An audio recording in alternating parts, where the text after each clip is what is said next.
Hi, I'm Bridie O'Donnell. Welcome to Vibe Racing. It's been a dramatic second week of the Tour de France. Tadej Pogačar just keeps winning. Jonas Vingegaard is out with a broken collarbone, and Remco Evenepoel outclimbed everybody's expectations. Americans will stick around for Quinn Simmons' high five that was seen around the world, and my prediction for a Sepp Kuss stage win. And this week's spicy take is maybe more of a spicy question for you. Let's go. Yo, the race just finished, but the breakdown's just begun. How the race was won, analyze the split-second stun. This is Vibe Racing. Vibe Racing! Yeah. Let's talk about Jonas Vingegaard's Tour exit, because it's messier than just he crashed. Stage 15 closed week 2 with a bang, 183 kilometres or 114 miles into the Alpine foothills. There were 4 classified climbs and nearly 3,800 metres or 13,500 feet of climbing. And one brutal summit finish, the Plateau de Solaizon, 11.3 kilometres at 9.1%. With 22 kilometres to go, the break took a right-hander behind the lead moto on the inside line. Minutes later, the peloton led by Vingegaard's Team Visma Lisa bike followed a different outside line, around the marked obstacle and close to unmarked exposed road furniture. Vingegaard reacted too late and went down hard. He fractured his collarbone. Tour over. And what made it worse was the timing, because just hours earlier before the start, Vingegaard publicly complained about being woken at 2 a.m. for an unannounced doping control test. It disturbed his sleep, disrupted his recovery from stage 14, but more on that later. Steeper than last week's Tourmalet, the Plateau de Solaizon split the GC contenders kind of like an axe through French butter. Seixas and Lipovic got distance and they lost a minute. Ayuso, Skelmoza and Martinez lost 2. Well, that left Del Toro, Pogačar and Evenepoel up the front. And with 500 metres to go, Del Toro, who had crashed earlier with Vingegaard, tried his luck a couple of times, but to his credit, Evenepoel closed both of those down. Pogačar asked his protégé over the radio if he could go progressive. That means to gradually increase the speed, but Del Toro replied, "Don't drop me." As Del Toro faded, Evenepoel sprinted to his first career Tour de France road stage win. My take is that Tadej didn't need that win after the drama from 20 kilometres earlier. So, the GC update. Pogačar leads Evenepoel by 5 minutes. Del Toro is now third at 5:58, and the French hope Paul Seixas is at fourth, 6:23 down. The stage 16 time trial should be good for Evenepoel to consolidate second place, but the battle for third is wide open. So, the 4 things that stand out for me in the second week. 1. Pogačar took complete control. Every time the road tilts upwards, he takes time. His 4th win of this tour came on stage 14, soloing clear on that narrow Col de Hague bike path. It was Tour de France career win number 25. Take 2. This tour is faster than we've ever seen. Stage 11 set an all-time speed record, 50.9 kilometres per hour, which is 31.6 miles per hour. It's the fastest massed stage start in 123 years. Not a one-off either. Stages 12 and 13 were near 49 kilometres per hour as well, right up with the fastest days ever raced. Favourable wind directions, better road surfaces, elite fuelling, aero equipment, tactics, youth, teams, money, you name it, modern cycling is faster, full stop. 3.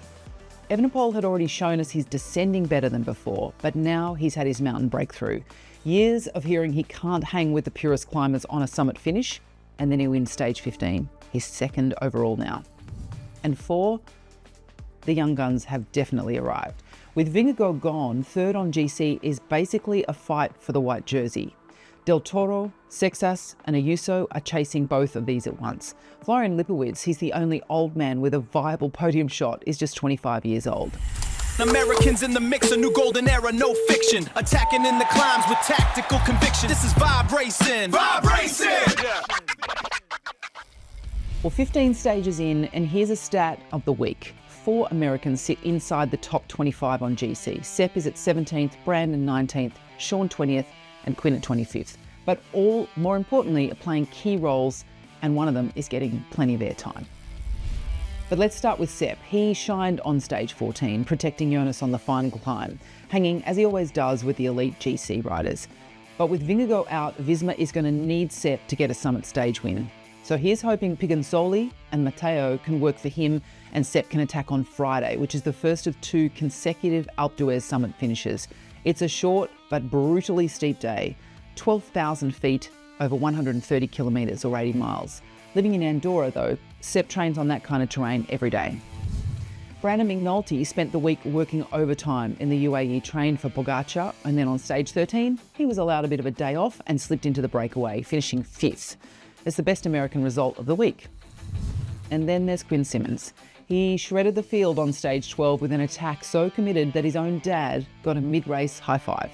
Everybody saw it, even in Australia.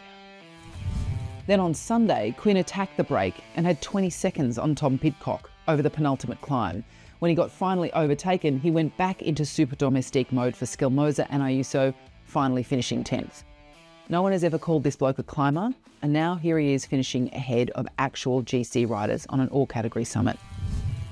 Now, not every American had a good week. Matteo Jorgensen crashed on stage 10. He's been riding sick through most of week 2. And when Vingegaard went down on stage 15, it was Jorgensen who said it best afterwards.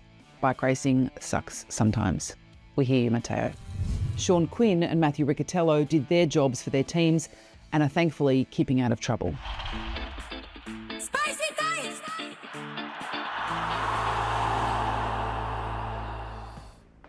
Okay, this week I have a spicy question for you.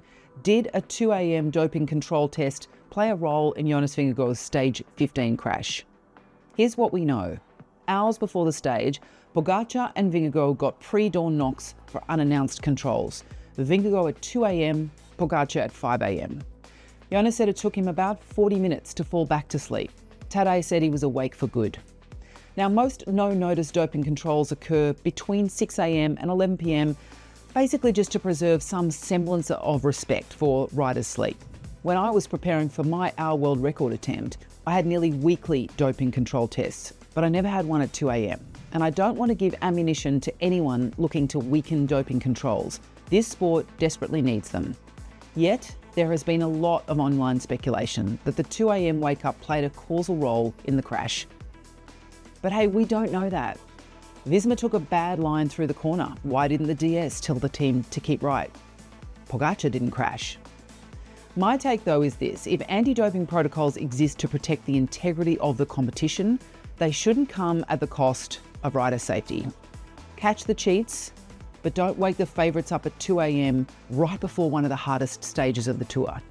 As a medical doctor, I'm going to say something super technical now. Sleep is an absolute superpower.